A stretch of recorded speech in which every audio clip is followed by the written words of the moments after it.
मेरे बंधु बांधव व्हाट्सएप समूह के, देखिए आज हम मेरा सोचने का तरीका ये है कि हम दुआ पे चर्चा करें, किसी की आशीष पे चर्चा करें, किसी के सद्भावनाओं पे चर्चा करें और दुर्भावनाओं से दूर रहने की आवश्यकता को समझें। देखिए हम कोई व्यक्ति दुर्भावना कब देता है या कभी कोई आपको श्राप कब देता है? जब उसकी आत्मा दुख पाती है, जब उसके क्लेश होता है, अंदर कुछ ऐसा घटित होता है कि वो जो आपके प्रति नकारात्मक भाव है, नकारात्मक भाव की अभिव्यक्ति श्राप के रूप में होती है। और वो श्राप सचमुच मतलब जो है ना, गरीब का, विधवा का और दुखी का, मतलब हमारे कहते हैं कि किसी का श्राप नहीं लेना चाहिए। श्राप, श्राप सांप के समान है, सांप से समान जहरीला होता है। मतलब जहर आपके शरीर में, आपके प्रति जो अभिव्यक्ति है, जहरीली अभिव्यक्ति है। और उसी के विपरीत आशीर्वाद है, आशीर्वाद दुआ है, और आप उसकी खुशी है। मतलब हमारे कहते हैं कि दे रे पांड्या आशीष कि मुँह के दो अंधाता हमारी आत्मा देवे। मतलब हम पंडे को जो है ना, या पंडित को कहते हैं कि अरे पंडित तू हमको आशीष दे। तो पंडित कैसे आशीष देगा? पंडित की आत्मा आशीष देगी। मतलब आप खाली मुंह के शब्द से प्रभाव नहीं होता है, जितना कि उसके मन का प्रभाव होता है, विचारों का प्रभाव होता है, भावनाओं का प्रभाव होता है।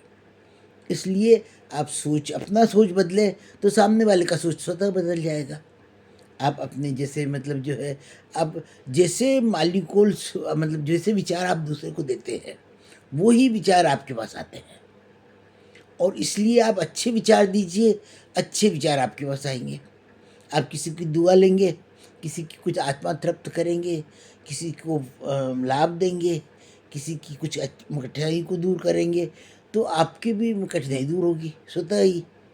देखिए एक मैं आपको उदाहरण दूं कि मतलब हमारे पुराने ज़माने में मेरी दादी जी और उनकी सास, उनकी दादी जी, मतलब उनकी भी जो है, उनके ज़माने में आज से करीब 150-200 साल पहले हमारे परिवारों में आशीष दी जाती थी।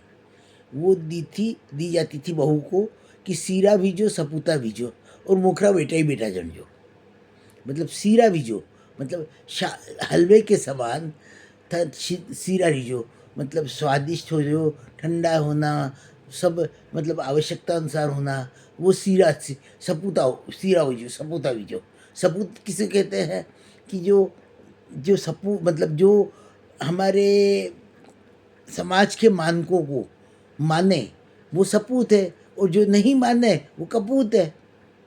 तो सीरा बीजो सपूता बीजो, तो खुश रहेंगे परिवार के सब लोग, तो उनकी आशीष आपको, दुआ आपको लगेगी। और उससे जो है आप खूब बेटे ही बेटे, मतलब आप जो संतान चाहेंगे वैसी संतान बनेगी। मतलब अगर आप दुआ लेंगे और किसी की बद्दुआ लेंगे तो इसकी विपरीत होगा। तो दुआ जो है ना, जो दवा असर नहीं करती है वो दुआ असर करती है। यानी कि आप किसी को तृप्त करेंगे, किसी के लिए अच्छा काम करेंगे।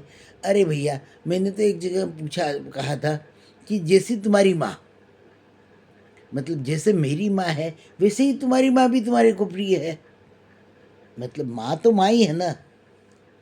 तो इस प्रकार माँ को अगर हम वो कहें कि मेरी माँ तो स्पेशल है पर आपकी माँ स्पेशल नहीं है मेरे लिए, ये कैसे संभव है?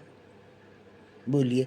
अगर किसी एक व्यक्ति की माँ स्पेशल है, वो चाहे कि दूसरे की माँ को स्पेशल नहीं माने, अब उसके लिए भी और अपने लिए भी, तो बताइए कैसे चलेगा? मतलब हम जो है मानव है, और मानव स्वभाव को ही हमें समझना है। और इसलिए दुआ का असर बहुत आध्यात्मिक असर है। जो हमारे जो वाइब्रेशंस जाते हैं ऊपर और वो वापस रिटर्न होके आते हैं, वो वाइब्रेशंस बहुत ही पावरफुल होते हैं। आप जो है ना, गरीब की हाय हमारे कहते हैं, और कभी न निष्फल जाए।